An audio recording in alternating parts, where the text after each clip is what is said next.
Galatians chapter 2. Then after 14 years, I went up again to Jerusalem with Barnabas, and also took Titus with me. And I went up by revelation and communicated to them that gospel which I preach among the Gentiles, but privately to those who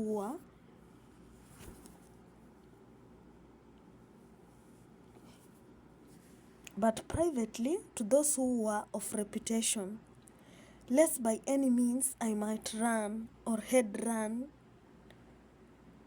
in vain.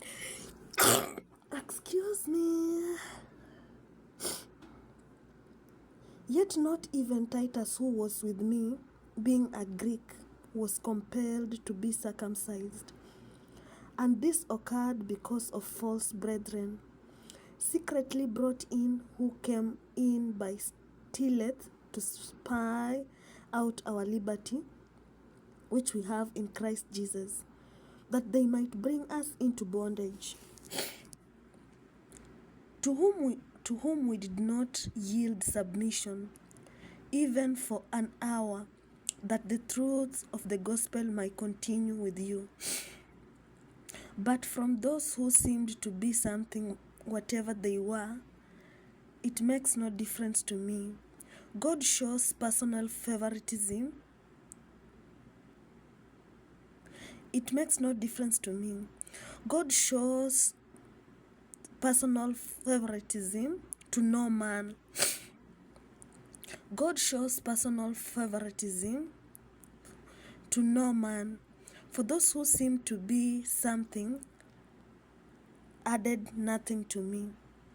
But on the contrary, when they saw that the gospel for the uncircumcised had been committed to me, as the gospel for the circumcised was to Peter. For he who worked effectively in Peter for the apostleship to the circumcised also worked effectively in me toward the Gentiles.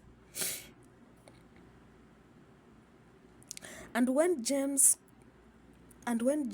Cephas, and John, who seemed to be pillars, perceived the grace that had been given to me, they gave me and Barnabas the right hand of fellowship, that we should go to the Gentiles and they to the circumcised.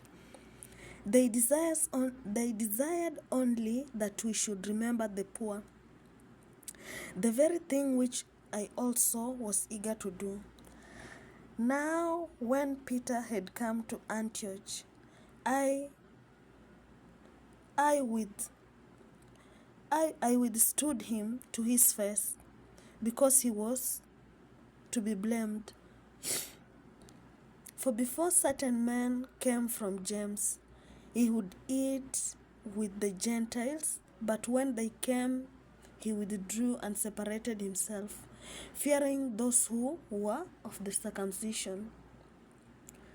And the rest of the Jews also played the hypocrite with him, so that even Barnabas was carried away with their hypocrisy.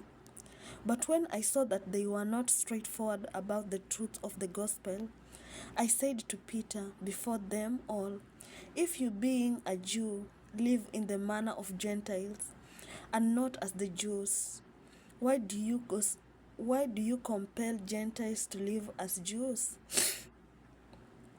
We who are Jews by nature and not sinners of the Gentiles, knowing that a man is not justified by the works of the law, but by the faith in Jesus Christ.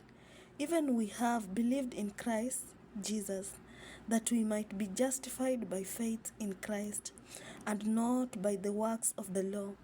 For by the works of the law no flesh shall be justified. But if, while we seek to be justified by Christ, we ourselves also are found sinners, is Christ therefore a minister of sin? Certainly not. Wow, I'll repeat this. But if, while we seek to be justified by Christ, we ourselves also are found sinners. Is Christ therefore a minister of sin? Certainly not. For if I build again those things which I destroyed, I make myself a transgressor. For I thought the law died to the law, that I might live to God. I have been crucified with Christ. It is no longer I who live, but Christ lives in me. And the life which I now live in the flesh, I live by faith in the Son of God, who loved me and gave himself for me. I do not set aside the grace of God, for if righteousness comes through the law, then Christ died in vain.